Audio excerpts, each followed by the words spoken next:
Halo, Assalamualaikum warahmatullahi wabarakatuh. Perkenalkan, nama saya Imam Arif Rahman dari Universitas Bengkulu.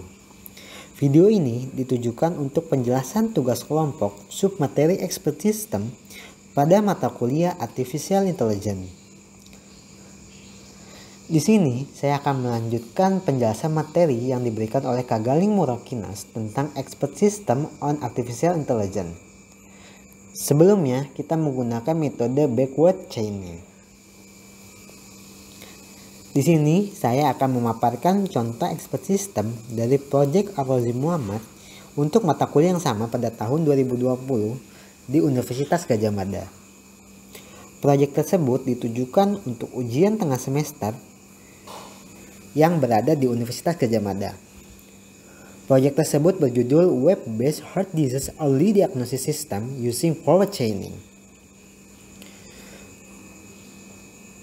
Judul di samping merupakan salah satu expert system atau AS atau sistem ahli yang menggunakan forward chaining, yaitu suatu bentuk kecerdasan buatan.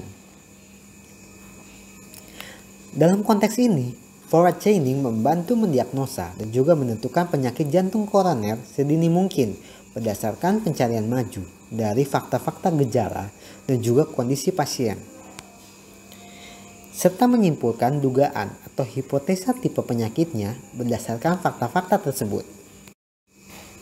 Keuntungan dari forward chaining sendiri yaitu mampu menyediakan banyak sekali informasi output meskipun data input yang dimasukkan dalam jumlah kecil. Proyek tersebut adalah sebuah expert system dalam bentuk web untuk mendeteksi penyakit jantung koroner menggunakan metode informasi masukan yang juga merupakan gejala penyakit jantung koroner atau dapat menumbuhkan gejala kelainan yang dapat mempengaruhi kinerja jantung.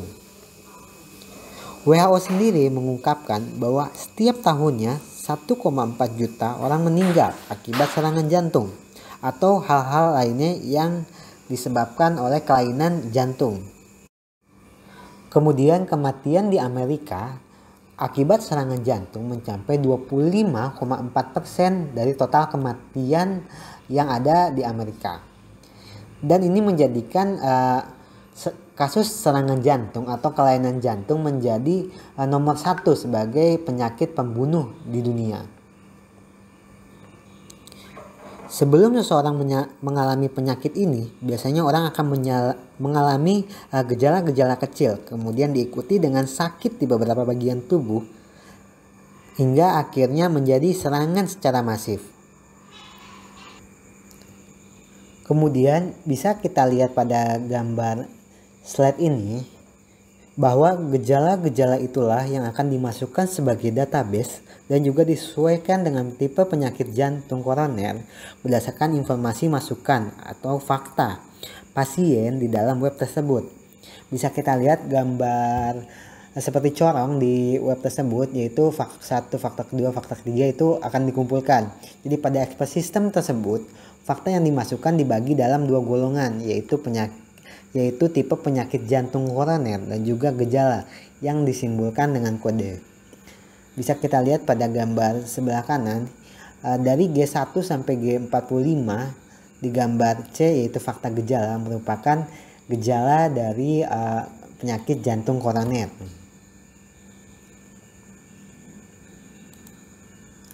Kemudian bisa kita lihat juga pada slide selanjutnya, yaitu di gambar yang D, yaitu fakta tipe jantung koroner, disimbolkan dengan kode P1 sampai dengan P14. Kemudian bisa kita lihat di gambar E, yaitu aturan diagnosa berdasarkan fakta gejala terhadap fakta tipe jantung koroner. Itu akan menghasilkan aturan yang dimana dari tipe penyakit jantung koroner itu akan menunjukkan gejala-gejala apa saja gitu yang akan cocok. Apabila cocok gitu, akan menghasilkan output, yaitu berupa informasi tipe penyakit yang sudah dimasukkan.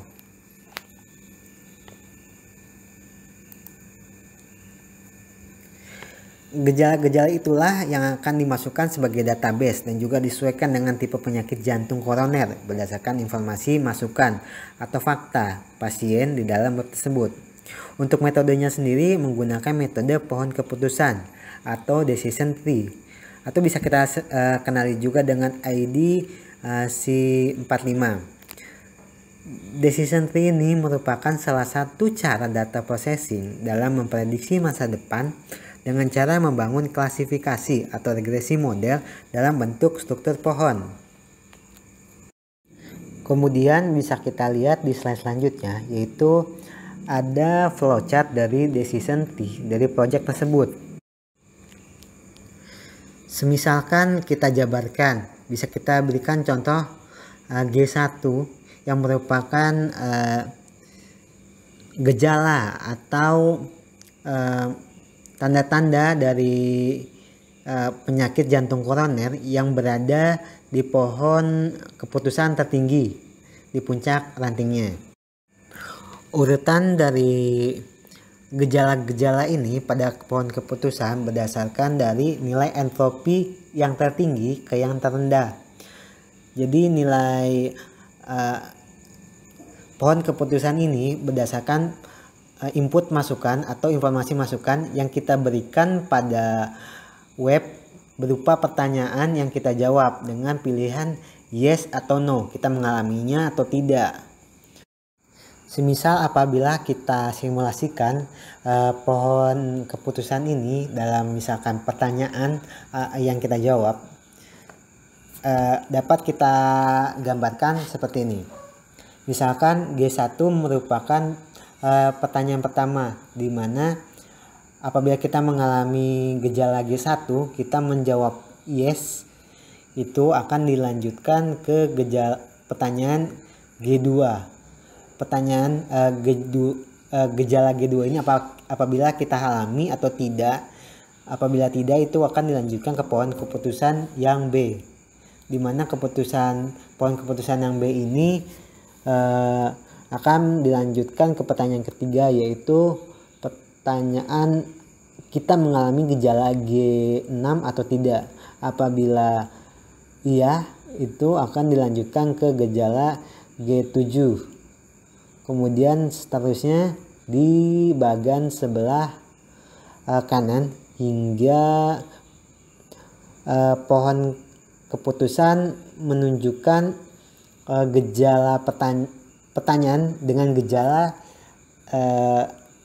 G31 itu dapat kita alami atau tidak. Apabila dialami, itu akan dilanjutkan ke pohon keputusan di flowchart bagian E, di sebelah kanannya bagian yang B, di mana di pohon keputusan yang E itu dilanjutkan dengan pertanyaan gejala G32 dialami atau tidak. Apabila dialami, itu akan diteruskan apabila semua terus dialami, dan di akhir pohon keputusan itu adalah pertanyaan G41 dialami atau tidak. Apabila dialami, itu akan menunjukkan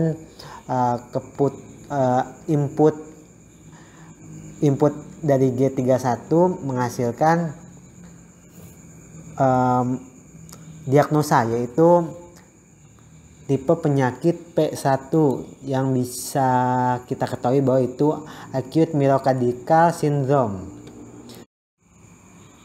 Kemudian kita kembali ke pohon keputusan tertinggi setelah G2, yaitu G3 atau gejala penyakit jantung koroner yang ketiga. Apabila kita menjawab tidak, itu akan dilanjutkan ke pohon keputusan yang C.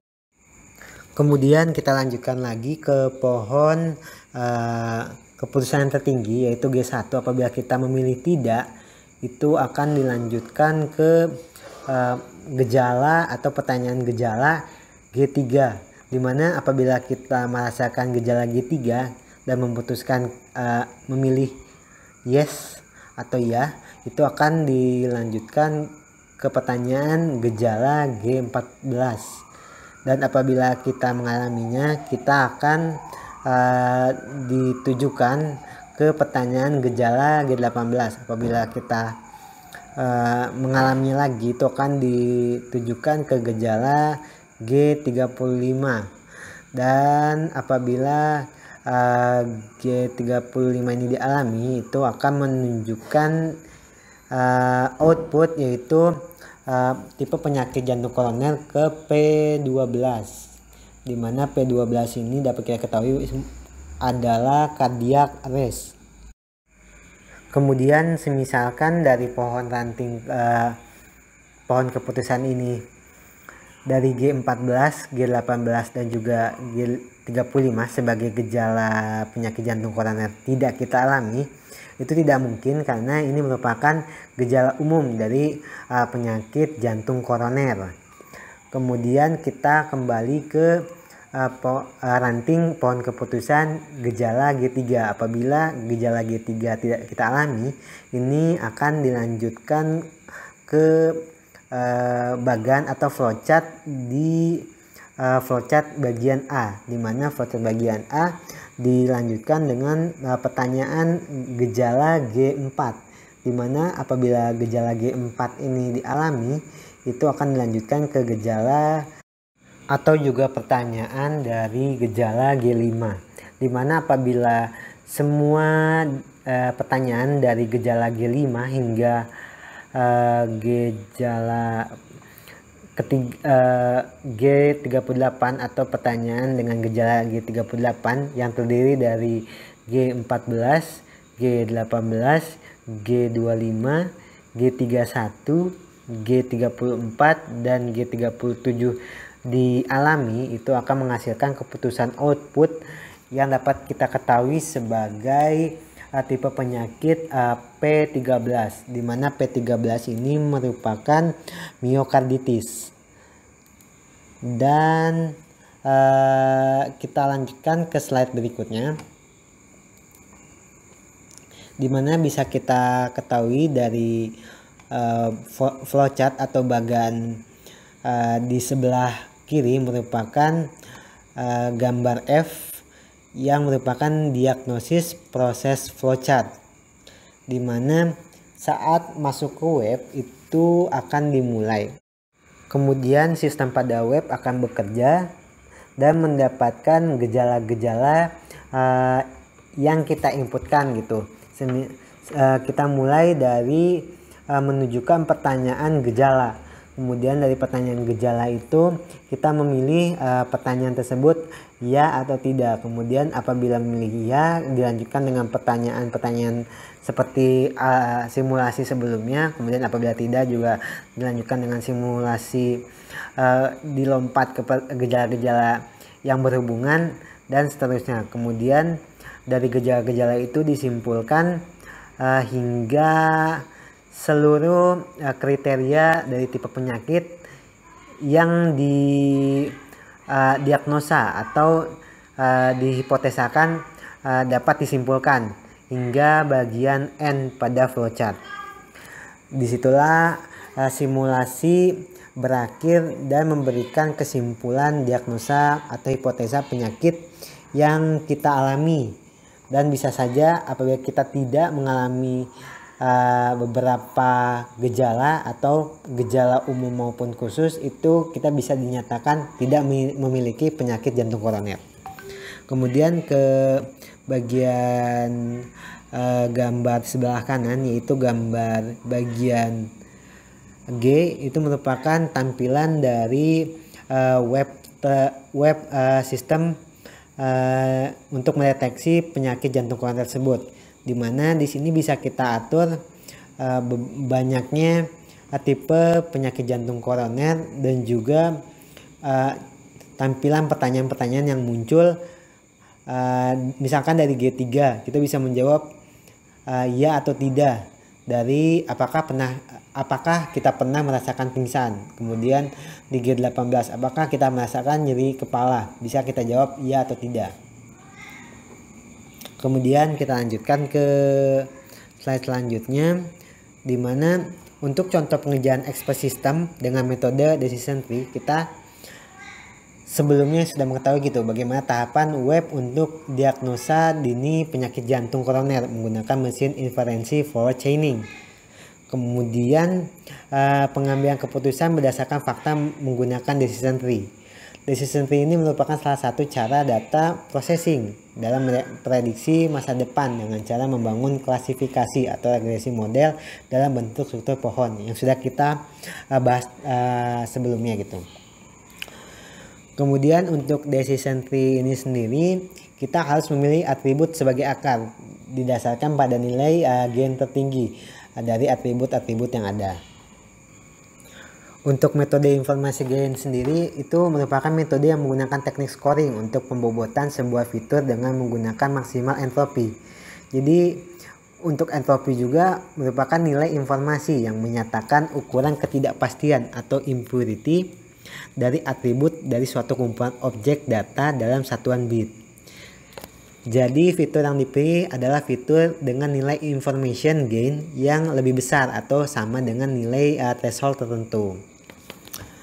Dan kita lanjutkan untuk menghitung gainnya digunakan rumus gain dalam kurung SA sama dengan kurung tutup sama dengan entropi kurung buka S kurung tutup dikurang dari sigma NI sama dengan 1, kemudian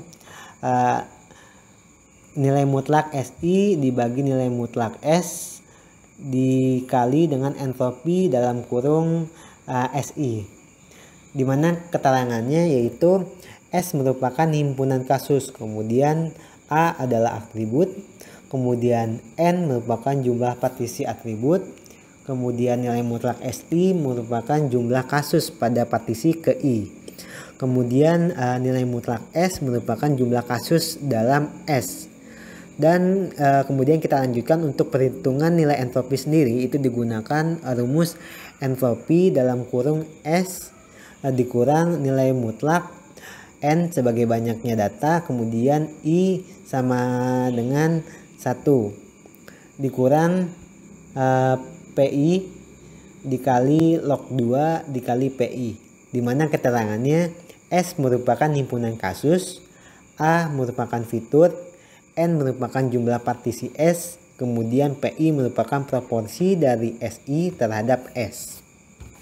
Kemudian kita lanjut ke slide berikutnya, di mana decision tree kita misalkan suatu permasalahan untuk nomor pasien tertentu sudah kita dapatkan data dari kondisi demam, batuk, flu dan juga diagnosanya. Untuk nomor 1 semisal sering demam, kemudian batuknya juga berdahak, kemudian juga mengalami flu, diagnosanya adalah positif.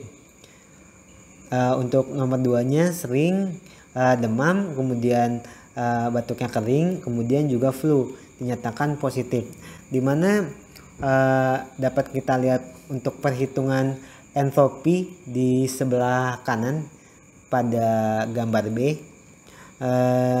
Itu merupakan perhitungan informasi gain berdasarkan nilai entropi, di mana untuk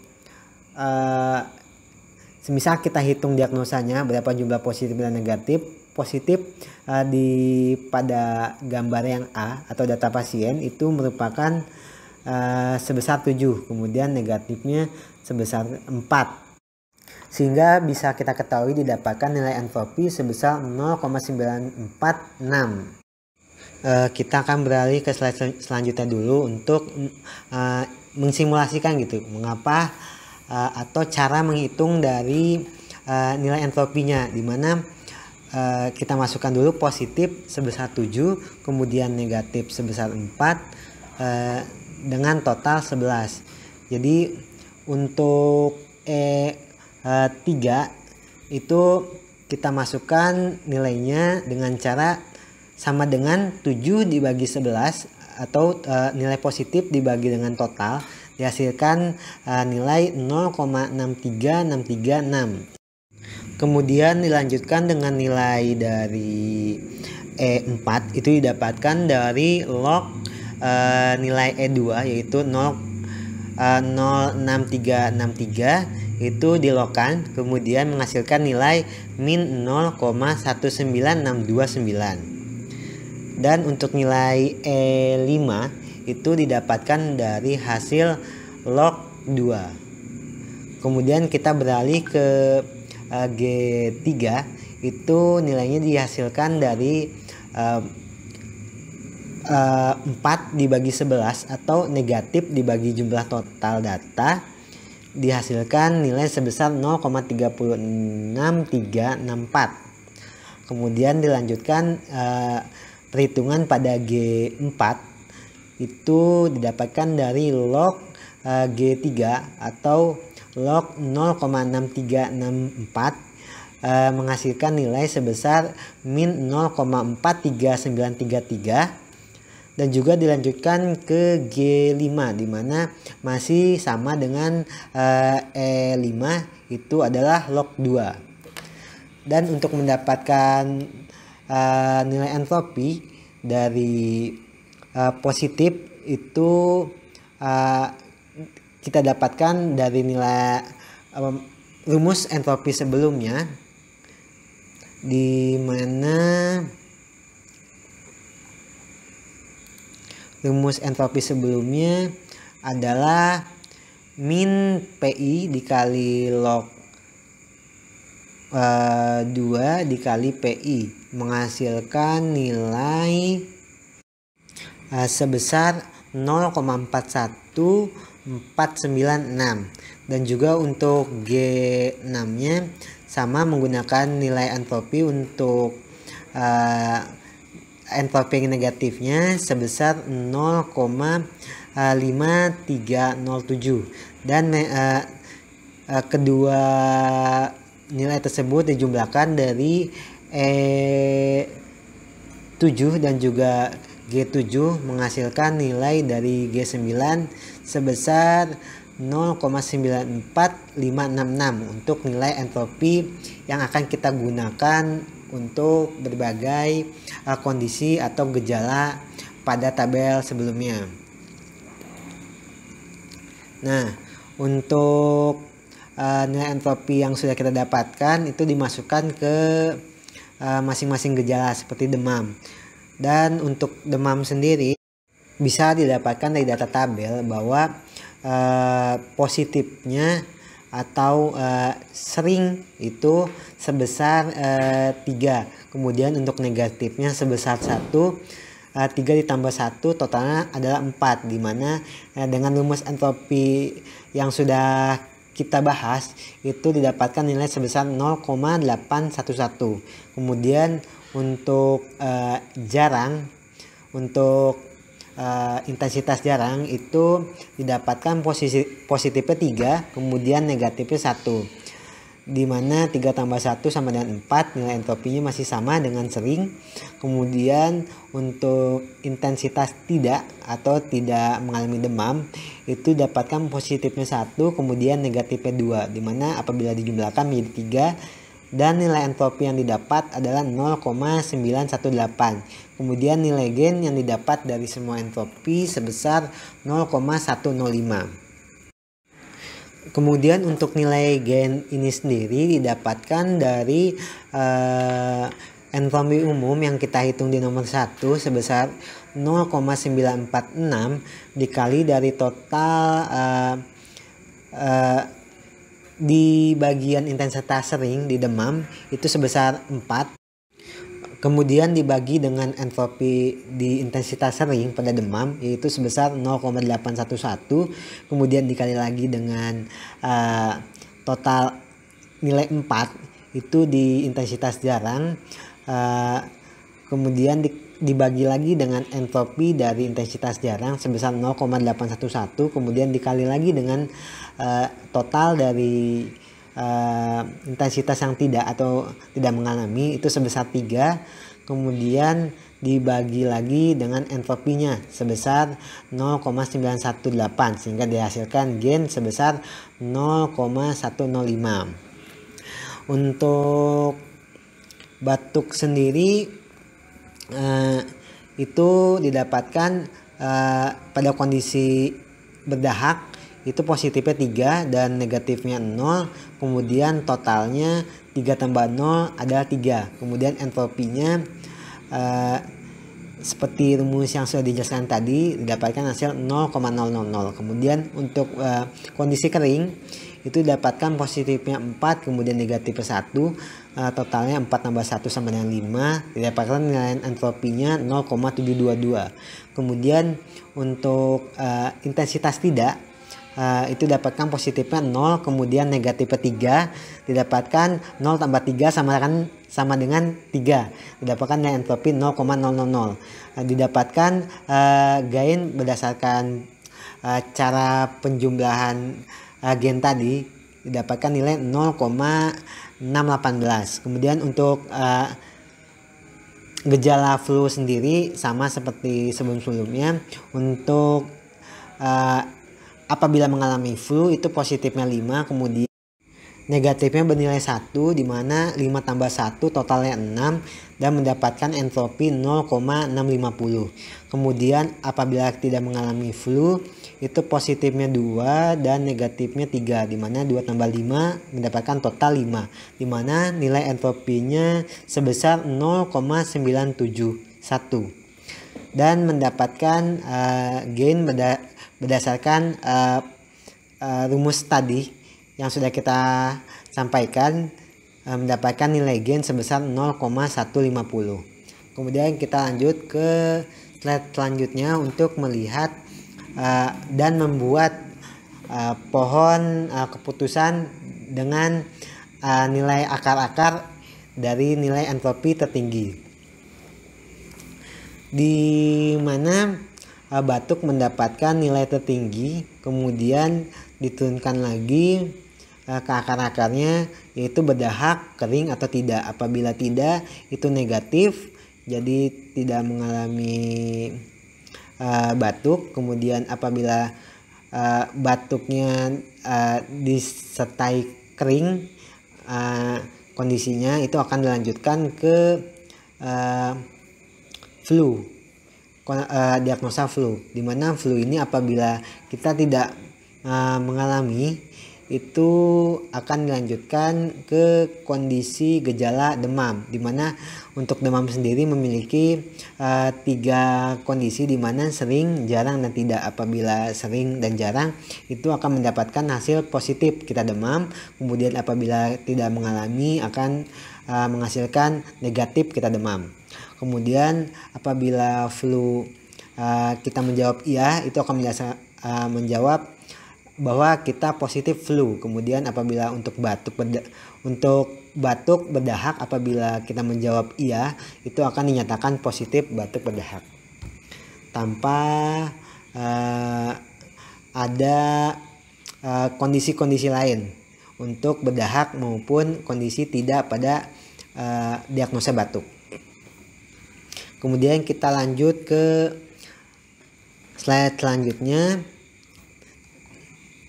di mana di slide selanjutnya ini kita dapatkan untuk aturan yang pertama, jika batuk berdahak maka dinyatakan positif. Dan untuk peraturan kedua, apabila di batuk tidak dialami maka dinyatakan negatif. Kemudian di peraturan yang ketiga, apabila batuk kering dan juga flu maka dinyatakan positif. Kemudian apabila batuk kering dan juga flu tidak dialami, kemudian juga sering demam, di dalam peraturan keempat itu dinyatakan positif. Kemudian di peraturan kelima, apabila kita mengalami batuk kering kemudian juga flu tidak dialami dan demam jarang terjadi, itu masih bisa dikatakan positif. Kemudian di peraturan ke-6, apabila kita batuk kering tapi tidak memiliki flu dan juga tidak memiliki demam maka dinyatakan negatif. Ini berdasarkan dari gambar di mana menyatakan aturan diagnosa berdasarkan fakta gejala terhadap fakta kondisi pasien. Dan untuk referensinya sendiri itu didapatkan dari http://arazimuhammad.com/project/is. Dan untuk referensi kedua didapatkan dari https://github.com/arazimuhammad/is kutip heart kutip disease. Kemudian sekian yang bisa saya sampaikan. Terima kasih sudah memperhatikan penjelasan saya. Wassalamualaikum warahmatullahi wabarakatuh. Sekian, sampai jumpa.